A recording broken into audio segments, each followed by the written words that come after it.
This is the House of Davinci, the VR reimagining of the 2017 flat and mobile game that places you in the role of Leonardo da Vinci's apprentice, who must navigate a series of nearly endless intricate puzzles to find out what happened to his master. This releases December 4th, 2024 for the Quest and PC VR headsets for roughly $25 US, and for this review, we checked the game out on the Quest 3. I always enjoy a solid puzzler, so let's see if this delivers the goods.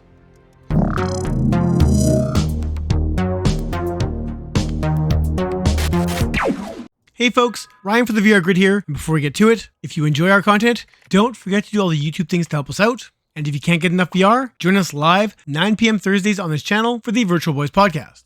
And now, the review. I like a good puzzler, but I can't say that I'm not a little fatigued by the genre, as we've seen countless puzzlers in VR, and while there are a few great ones like The Room or the I Expect You to Die series, there are plenty more that toe the line of being mediocre, offering fun, albeit contrived experiences. When I saw the trailer for House of Davinci, I was intrigued as it looked like a pretty solid puzzler, but had some reservations as it did seem kind of like a been there and done that before experience. And in some ways that's true, but I gotta say, this thing got its hooks into me. Initial impressions weren't great, there's no comfort options to speak of, and you're left with node-based teleportation and click turning only, which I immediately scoffed at.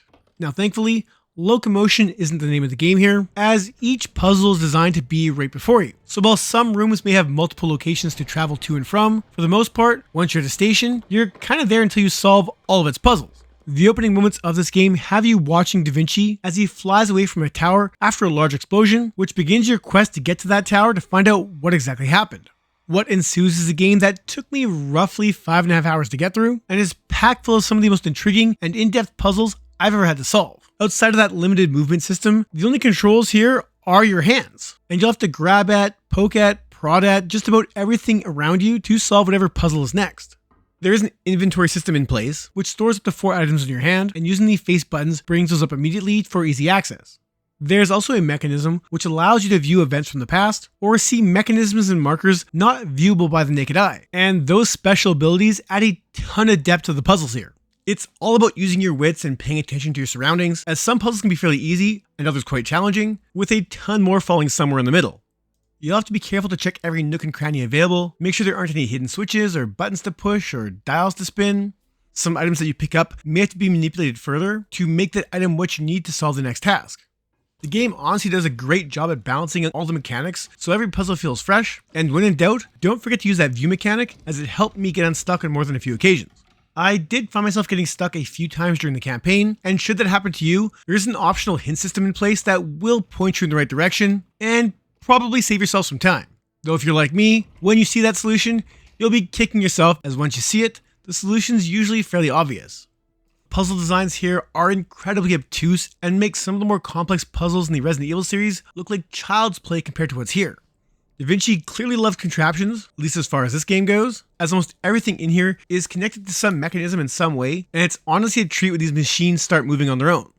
These contraptions have layers and layers upon them, opening up one door and pressing a button on another, and then spinning a dial here and there, which opens something else, and it's all done in such a way that makes it feel kind of authentic for the age. Now you're obviously in the Renaissance era, and thus everything around you fits that theme, and outside of the puzzles, which look phenomenal, the game on the Quest 3 looks pretty damn good. I'm not gonna lie, I was impressed. You'll find yourself in smaller and larger rooms, and no matter where you are, the attention to detail on everything is commendable.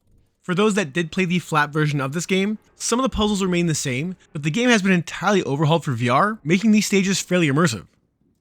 Ambient lighting effects are on point, texture quality is high. Like I said, the biggest treat is watching these puzzles unfold and unravel and unlock, as the mechanisms running them are honestly hypnotizing.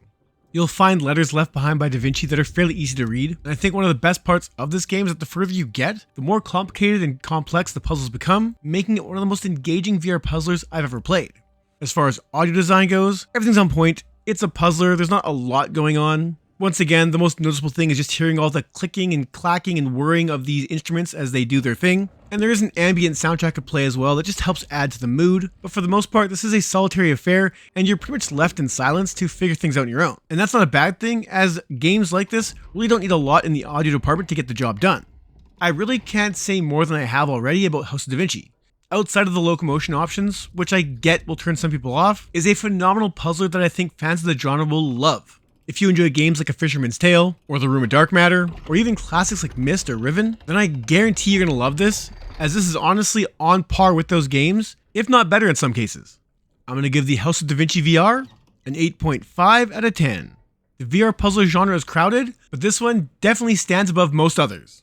If you enjoyed this review, don't forget to do all the YouTube things to help us out. And that's it for this one. Thank you so much for watching.